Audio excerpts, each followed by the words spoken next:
नमस्कार दर्शक बंधु। सुभद्रा योजना को नहीं आम ओडिशा रे हेबे प्रबल उत्सुकता आउ महिला मानक मनरे द्वंद्व मध्य रहुछि। महिला मानक मनरे डर मध्य रहुछि। सेमाने भाबुछंती एही सुभद्रा योजना को आमे केमिति एवं केउठारे आवेदन करिवु, केउठी फॉर्म मिलिबो, केउठी केवाईसी देबे।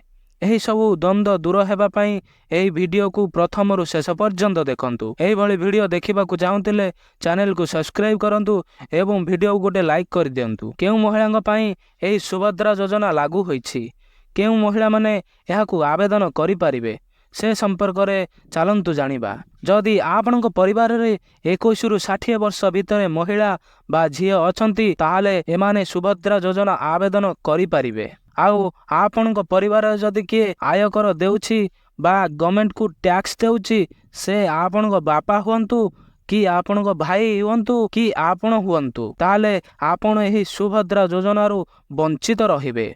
आपण सुभद्रा योजना को केबे आवेदन करि पारिबे नाही।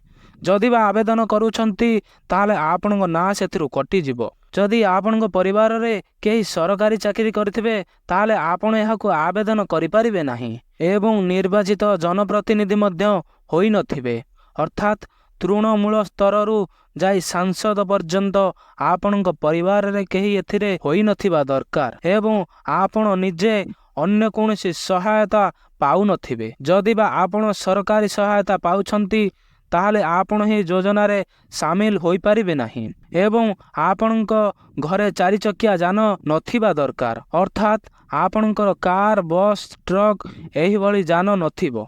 जदि आपणक 4 चकिया जान रहुछि ताहाले आपण एहाकू आवेदन करि पारिबे नाही। आउ आपण जदि सरकारी सहायता मासकू 1500 टंका पाउथिबे ताहाले आपण ए योजना रु वंचित रहिबे। जदि आपण विधवा भत्ता बा दिव्यांग भत्ता पाउछंती ताहाले एही सुभद्रा योजना को आपण आवेदन करि पारिबे। हिताधिकारी झियो पुओ सरकारी वृत्ति पाउथिले आपण को डरिवार नाही, आपण एहाकू आवेदन करि पारिबे।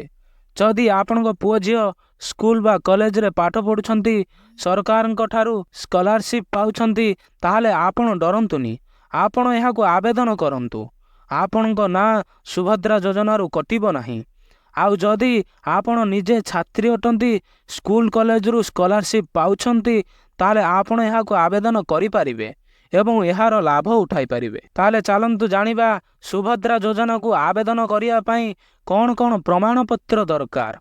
प्रथमे आधार कार्ड आपणकर निजर, तापरे आधार कार्ड रे लेखा होइथिबा जन्म तारीख एवं आधार कार्ड सह लिंक होइथिबा मोबाइल नंबर, आउ आपणकर निजर हेउ बा आपणकर स्वामींकर हेउ किंबा आपणकर बापांकर हेउ इनकम सर्टिफिकेट दबाकू पड़िबो एवं राशन कार्ड को मध्य देबे। जदि आपणक परिवार आय वर्ष को 2.5 लाख रु ऊर्ध्व होइथिबो ताले आपण एहाकू आवेदन करि पारिबे नाही, आपण सुभद्रा योजना रु वंचित रहिबे। ताले आसंतु जानिबा आपण एहाकू किपरि आवेदन करिवे आउ केउठारे आवेदन करिवे।